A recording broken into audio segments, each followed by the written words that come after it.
Pemirsa, menjaga alam dari kebersihan dan kelestarian mesti dilakukan guna mengantisipasi terjadinya bencana.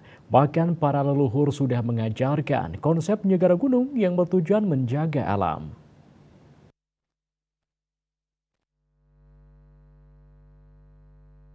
Kebersihan dan kelestarian alam sangatlah penting untuk keberlangsungan hidup semua makhluk. Akademisi Profesor Ketut Sude menyatakan, konsep menjaga alam sejatinya sudah diajarkan oleh leluhur. Nyegaru gunung pada dasarnya menyelamatkan alam dengan menjaga keseimbangan antara hulu dan hilir. Jika masyarakat berkomitmen untuk menjaga hal tersebut, tidak akan ada masalah pada alam. Lingkungan yang mesti dipelihara salah satunya yakni danau.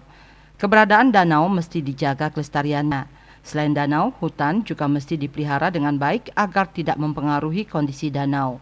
Yang penting dilakukan oleh masyarakat adalah menjaga keseimbangan antara hulu dengan hilir, luan dengan teben, kan gitu ya.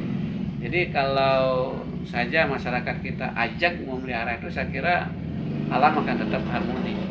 Cuman persoalannya seperti yang saya katakan tadi, kan kita sering melakukan kekerasan terhadap alam, kadang-kadang tanpa disadari itu. Ini yang sering membuat kemudian alam murka sehingga terjadilah bencana.